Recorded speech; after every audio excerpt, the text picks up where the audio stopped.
어제 국내 외환 시장에서 원달러 환율이 연중 최저치로 떨어졌습니다. 달러당 1,053원을 기록했는데요. 대부분의 기업들이 내년도 사업 계획을 구상하는 이 민감한 시기에 이 환율마저 적정 수준을 하회하다 보니까 고민이 더욱더 깊어질 수밖에 없는 상황입니다. 그래서 오늘은 환율 문제를 재점검하고도 전망해보는 시간을 마련해 봤습니다. 한국경제신문사 한상춘 논설위원 나와 계십니다. 위원님 안녕하십니까? 네, 안녕하십니까? 예.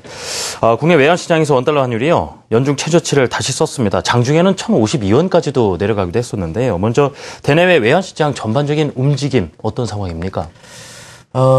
방송 전에 먼저 말씀드려야 될 게 이거 한 달 전에 말씀드렸던 내용을 환율이 이렇게 최저치에 떨어지며 따라서 다시 한번 말씀드린다. 혹시나 그 한 달 전에 방송 내용을 다시 한번 얘기하는 게 아니냐 하는데요.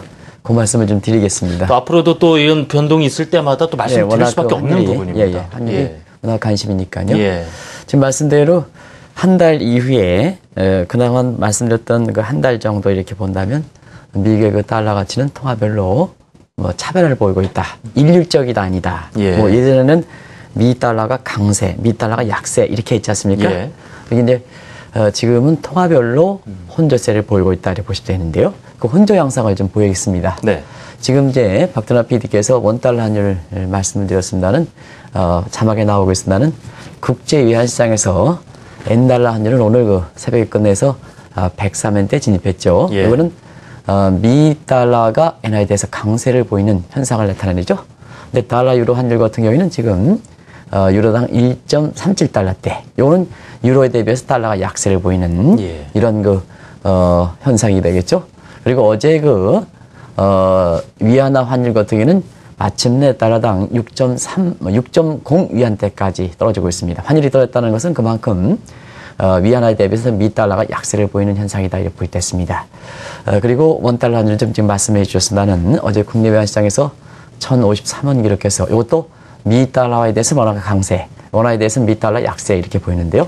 전체를 놓고 본다면 엔화에 대해서는 미 달러가 강세를 보이고 나머지 통화에 대해서는 미 달러가 약세를 보이는 이런 통화별로 차별화 양상을 보이는 것이 상당히 지금 대내 외환 시장이기 때문에 아마 기업 보시는 입장에서는 상당히 일률적으로 뭐 통화가 강세면 강세, 약세면 약세가 가야지 사업 계획을 상당히 세우시기가 좋은데요. 지금은 통화별로 상당히 혼조세를 보이기 때문에 원달러 환율이 떨어지는과 함께 통화별로 혼조세를 보이기 때문에 상당히 이중적 부담이 되고 있다 이렇게 보시면 됐습니다. 지금 뭐 엔화의 흐름도 상당히 주목하는 부분인데요. 원화 강세, 엔화 약세 추세도 상당히 확실합니다. 뭐 어제 원엔화 환율 같은 경우도 1,020원대에 지금 뭐 붕괴될 조짐을 좀 보이고 있다 보니까 주시할 수밖에 없는데요. 최근 들어 원달러 환율이 떨어진 여러 가지 배경 중에서 외국인 자금이 다시 들어오는 부분을 좀 무시할 수 없겠습니다. 왜 다시 한국으로 돌아오는 것인가 이 부분 짚어봐야겠습니다, 위원님. 한 3개월 전서부터 출구 전략될 때 한국인 윈블던 현상이 심하기 때문에 미국 자본에 의해서 상당 부분은 이렇게 좌우될 가능성이 높다는 걸 말씀드렸습니다. 그럼 외국인 자본 뭐에 의해서할까 할 때는 결국 출구 전략 우려가 있느냐 없느냐에 따라서 좌우된다.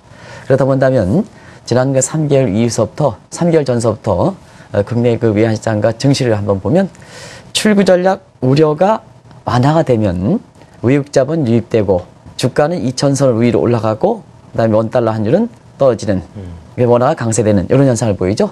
그러나 출구 전략에 대한 우려가 이렇게 나올 때에는 외국 자본 이탈되면서 주가는 떨어지고 2,000선 밑으로 떨어지고 원달러 환율이 올라가는 전형적인 그런 양상을 보인다 이렇게 보였습니다. 이거는 이제 월정 그래프인데요. 이 수준에서 보면 지금 처음에 1,070원 나왔다가 출구 전략에 대한 우려가 많이 제기됐던 때고요. 최근에 보면은 어제 같은 경우에는 미국의 고용지표라든가 성장률이 상당히 좋은데도 불구하고 출구 전략 우려보다는 실적 경제지표가 좋은 게 이렇게 출구 전략 완화시켜서 이런 문제가 발생했죠. 그렇게 이해하시면 된다 이렇게 보시면 됐습니다. 그러면 왜 이렇게 출구 전략 우려와 그다음에 우려 완화에 따라서 국내 외환 시장의 모습이 이렇게 좌우될까 또 국내 증시 모습이 좌우될까 했을 때는 그게 바로 한국에 유입됐던 자금이 뭐 상당히 이번만은 다르다 하는 게 아니라 사실 쉘터 기능이다. 쉘터 기능이기 때문에 출구 전략 우려가 이렇게 되면은 미국으로 자금이 이탈될 가능성이 높으면서 주가가 떨어지고 환율이 올라가고 그 다음에 이 출구 전략 우려가 완화될 때는 결국 한국의 준선진국의 매력이 부각되면서 자금이 유입되고 주가는 올라가고 환율은 떨어지는 이런 양상을 반복되고 있다 이렇게 보시겠습니다. 기본적으로 지금까지 그런 양상을 보이고 있는데요. 뭐 아시겠습니다는 지금은 왜 그러냐면 양적 완화 정책 출구 전략 한번 보시기 바랍니다. 시청자 여러분도 아주 지금 귀가 아주 그냥 다갑도록 들으셨을 겁니다. 그럼 이거 좀 빨리 없어졌으면 좋겠다 하는 이랬는데요. 지금은 양적 완화 정책도 추진연석에 출구 전략 우려도 매일 나오는 상황이거든요. 오늘은 출구 전략 얘기 나왔다가 내일은 출구 전략도 뭐 우려가 마련했다가 이런 얘기를 매일 이렇게 얘기되고 있는 이런 상황인데요. 예. 이게 바로 양적 완화 정책과 출구 전략의 과도기 상태다. 그러면 양적 완화 정책은 신흥국의 매력이 있고 출구 전략은 선진국의 매력이 있다. 그러면 지금은 두 가지 가능성을 동시에 대비해야 된다. 한국은 어떠냐?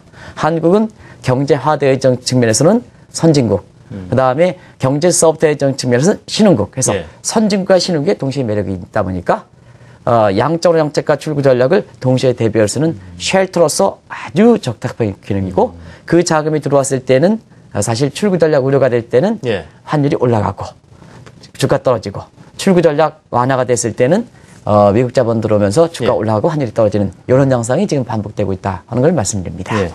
자, 그렇다면 다른 신흥국의 외환시장 흐름은 어떨까 싶습니다. 우리처럼 통화 가치가 절상되고 있는지요? 어떻습니까? 최근에는 좀 절상되고 있죠. 예. 대표적으로 보면 국내에 아마 브라질 채권을 많이 투자해서 해외화 가치에 대해서 신흥국 통화에서는 가장 관심이 될 거 이렇게 보이는데요.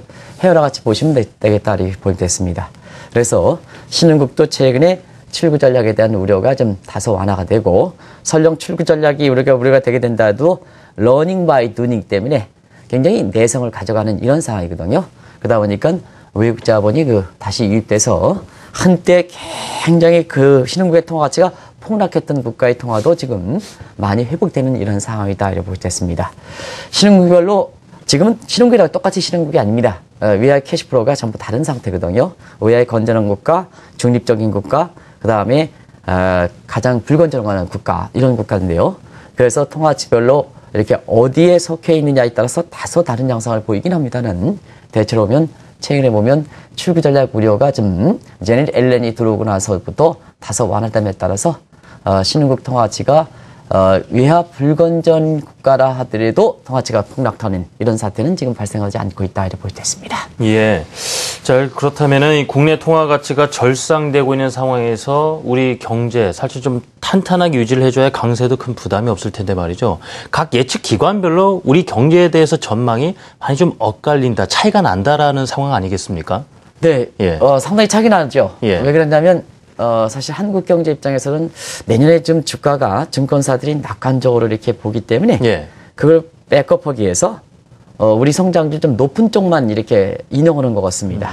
근데 한국 경제 이렇게 쭉 보면은 상당 부분 이렇게 할 겁니다.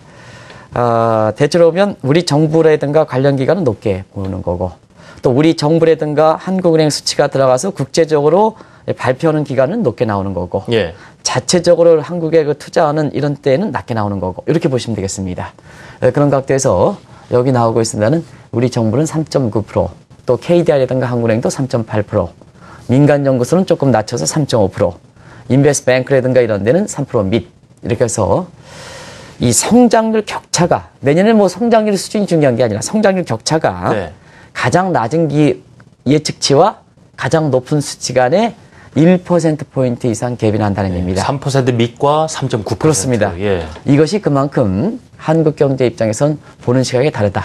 그러면 한국 시간에서 보는 시각이 다르다는 것은 네. 외국 자본도 일률적으로 어떤 행동을 보이지 않는다는 얘기죠. 그때그때 상황에 따라서 반복되는 이런 상황을 보인다 하는 이런 것을 좀 단적으로 보여준다 이렇게 보시면 되겠는데요. 예. 한 가지 말씀드리면 중시를 좀 낙관하는 사람들이 이렇게 많은 다양한 수치에도 불구하고 자기 자신의 견해를 이렇게 뒷받침하기 위해서 경제 성장률을 마치 3.9%, 3.8%에서 낙관적 수치만 인용하는데요. 좀 이렇게 방송을 통해서는 다양하게 좀 보여줄 수 있는 이런 쪽에 좀 이렇게 상반되는 견해도 항상 예. 좀 말씀드려야 시청자분 굉장히 지금은 오히려 방송하시는 분도 더 똑똑하시거든요. 그러면 나름대로 판단이 돼야 되는데 예를 들어서 올해 9월 말 10월 초에도 대부분 리서치 센터장들이 2,200 넘어간다. 또 일부 중에 2,300 간다 하더니 지금 안 가고 있지 않습니까? 지금 갈 가능성이 상당히 적은데요. 이런 시각에 있어서는 그네들이 얘기하는 것처럼 경제 성장률이 굉장히 낙관적으로 이렇게 백업하는 시각만 제시하다 보니까 그런 우를 저지르는 이런 문제거든요. 그런 상태에서는 예. 우리가 이렇게 소셜 네트워크가 왜 장점입니까? 소셜 네트워크에서는 모든 걸 보여주는 증강현실 시대 아니겠습니까? 그런 측면에서 보면 이렇게 다양하게 보여주는 것이 우리 시청자분이 똑똑하신 분이기 때문에 나름대로 다 판단한다. 이렇게 보시면 되겠습니다. 예. 방송을 한쪽으로 왜곡해서 편향되고 가는 것은 좀 잘못되어 있다는 걸 말씀드립니다.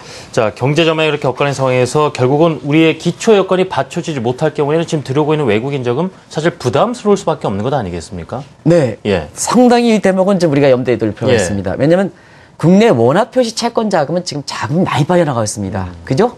근데 국내 증시는 자금이 들어가는 데서 마치 한국의 증시에서 자금이 들어오는 것이 이번만은 다르다 이렇게 얘기하시는데요. 그러면 우리가 상당히 경제 여건이 모든 면에서 좋게 평가받는다면 원화 표시 채권 시장도 자금이 들어와야 되고 그다음에 국내 외환 시장에서 자금이 들어와야 되는 이런 모습이 이렇게 보여야 된다 하는 걸 말씀드립니다. 근데 지금은 서로 상반되는 움직임을 보이고 있다. 그러면 그럼 원화 표시 채권이 그렇게 상당히 금리 수준이 높을 정도로 채권에서 자본의 손실이 발생하는 거냐? 그렇지 않습니다. 왜냐하면 우리가 3년 만기 수익률을 본다면 2.9%에서 지금 3% 조금 넘는 상황이거든요. 그래서 국내 원화 표시 채권 시장에서 자금이 이탈 정도로 수익률적인 측면, 채권의 가격적인 측면에서 그렇게 부담이 있는 상황은 아니다 하는 걸 말씀드립니다. 그런 각도에서 국내 증시에서 자금이 들어오는 것은 우리의 그 펀더멘탈을 감안한 안정적인 자금, 진짜 건전한 자금이 아니라 쉘터 자금을 입증하는 그런 대목이다 이렇게 보시면 되겠습니다. 그래서 그 쉘터 자금의 형방에 따라서 상당 부분은 국내 외환 시장이라든가 증시 모습이 상당 부분 변화될 가능성이 앞으로도 상당 부분 많다 하는 걸 말씀드립니다. 네, 변화될 가능성, 결국 앞으로 어떤 움직임을 보일지도 전망을 해봐야 될 텐데요.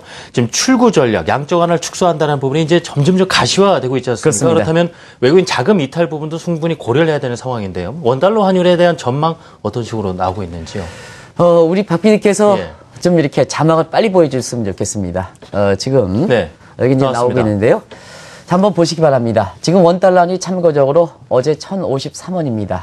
일부에서는 1,000원 밑으로 떨어질 것이다. 이렇게 얘기 나오고 있습니다는 국내 그래도 이 정도는 아주 유수의 기관들이죠. 금융연금 보면 내년에 상반기에 평균 수준입니다. 1,078원, 1,070원. 그래서 쭉 보면 대체로 보면 원달러 한 주의 평균 수준이 한 1,070원, 1,060원 정도 이렇게 가는 것 같습니다.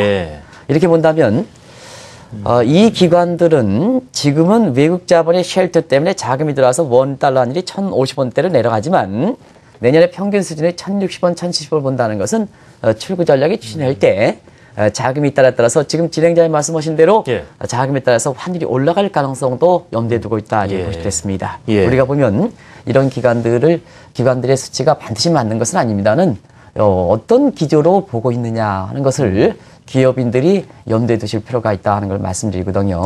그래서 항상 환율이 떨어질 때는 더 떨어진다 이런 시각들을 어제도 제시하시는 분이 있는데요.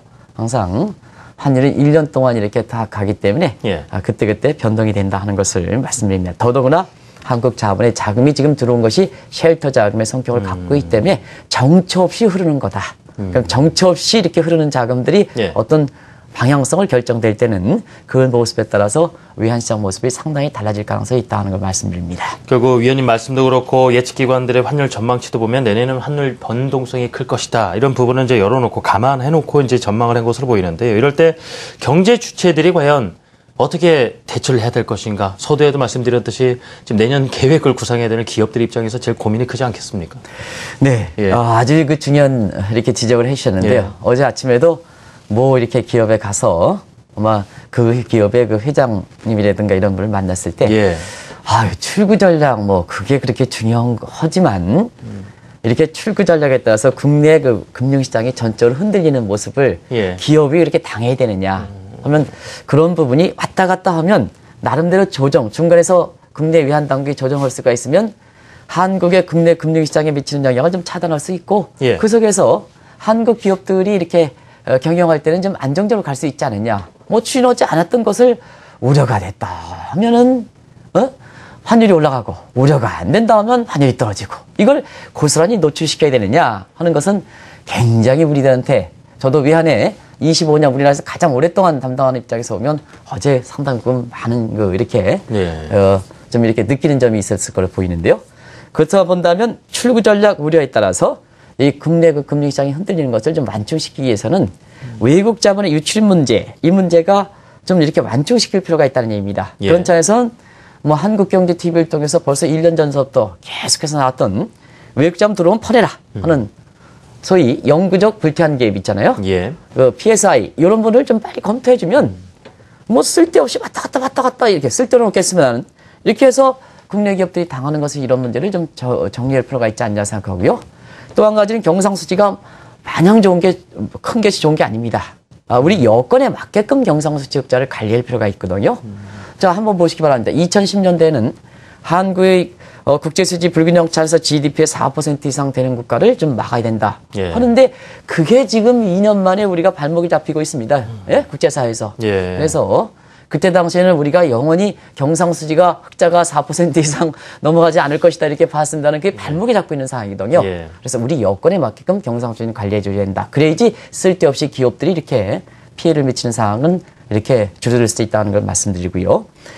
기업 입장에서는 누누이 6개월 전서부터 강조했습니다는 내년에는 환율 변동폭이 커진다. 이것은 환위험 관리는 중요하다 하는 걸 말씀드리고요. 그 다음에 환율은 이렇게 보시면 되겠습니다. 적정 환율 수준을 항상 말씀대로 1060원, 1070원이다. 이렇게 움직이는 건 아니다. 그래서 우리의 그 신흥국에 속하고 선중계 문턱이기 때문에 상하 50원, 1020원과 1120원 정도로 움직이는 것은 지극히 정상적인 모습이다. 그 이탈을 낼 때는 아웃라이어, 버려. 나머지 부분은 된다. 그래서 지금 수준에서는 언제든지 환율이 1020원대, 그 다음에 환율이 그 1100원대로 이렇게 올라갈 수 있는 가능성, 이런 것은 반드시 이렇게 외화 운용할 때 필요하다는 걸 말씀드리는데요. 한 가지 말씀드리면, 자, 이렇게 환율이 변동성이 상당히 심해질 때는 CEO분들을 이렇게 지금 이렇게 착시적으로 하는 분야가 뭐냐면요. 예를 들어서 아까 이제 나왔습니다는 뭐 한국금융연구원 내년대 얼마 해서 밑에 사람들이 평균치를 딱 때려가지고 올리는 거거든요. 이거는 변동성이 심할 때는 전혀 효용 가치가 없다는 걸 말씀드립니다. 대부분 다 사업 계획을 그렇게 짜시는데요. 변동성이 심할 때는 무슨 연구기간 얼마 평균치 딱 때려. 위에다 보고하면 외화 운영에는 전혀 아무런 소용이 없다 하는 것을 다시 한번 사업 계획을 구성하시는 기업인들한테 말씀드리고 싶습니다. 그렇습니다. 자, 모르긴 몰라도 내내 상대 출구 전략도 시작되면은 변동성이 심해질 것이다. 그 상황에서 어떻게 대처를 해야 될 것인가라는 말씀으로 마무리해 주셨습니다. 지금까지 한국경제신문사 한상춘 논설위원과 이 시간 함께했습니다. 위원님 감사합니다. 네, 고맙습니다.